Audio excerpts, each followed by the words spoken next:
Pinalakas pa ang mga proyekto ng pamahalaan na inaasang magiging solusyon sa malalang pagbaha tuwing tag-ulan lalo na sa Metro Manila. Isa sa mga programang yan ang Bayanihan sa Estero. Malinis na estero, pamayanang protektado na inilunsad sa Pasig City sa pangunguna ni Pangulong Ferdinand R. Marcos Jr.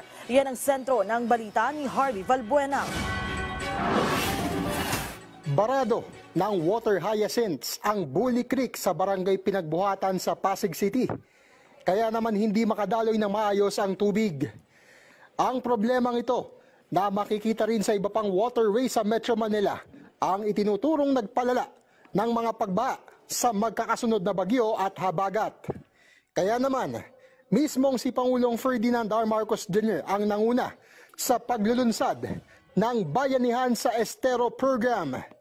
Personal na ininspeksyon ng Pangulo ang paglilinis sa Bully Creek. Alam naman natin, ang matinding usapan sa nakaraang ilang araw ay yung flood control projects. O sige, tinignan din natin yan.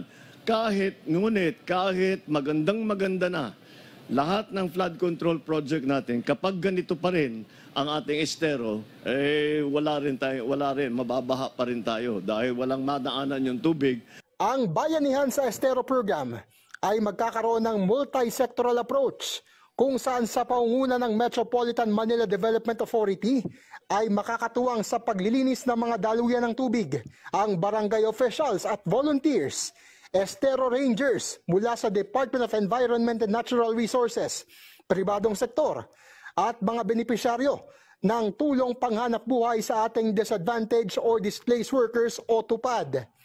Sa Department of Public Works and Highways naman manggagaling ang heavy equipment at dredging machines.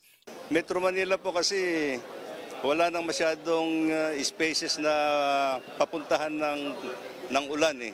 Puro semento na po ito, parang na. Kaya kailangan po dadaloy na lang doon sa mga tributaries natin. With the new equipment na ating na-acquire, mas mabilis na at mas marami na simultaneous yung malilinis nating mga creeks.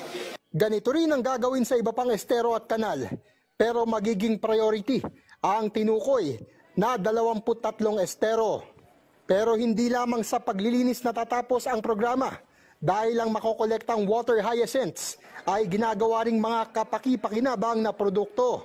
Ang makokolekta namang basura na pwedeng i-recycle, maaaring ipalit sa grocery items sa Recyclable Mo, Palit Grocery Co. mobile stores ng MMDA. Itong 2 kilo ng plastic bottles, ang katumbas nito ay 20 points. At ang 20 points ay pwede mong magamit na pambili ng ilang grocery items katulad na lamang ng toyo na ang required ay 20 points at yung ilang klase ng instant noodles. Sa sanib puwersang pagtutulungan, naniniwala si Pangulong Marcos na hindi na mauulit ang matinding pagbahang naranasan sa mga nakaraang linggo at maiibsan na rin ang iba pang epekto ng climate change. Harley Valbuena para sa Pambansang TV sa Bagong Pilipinas.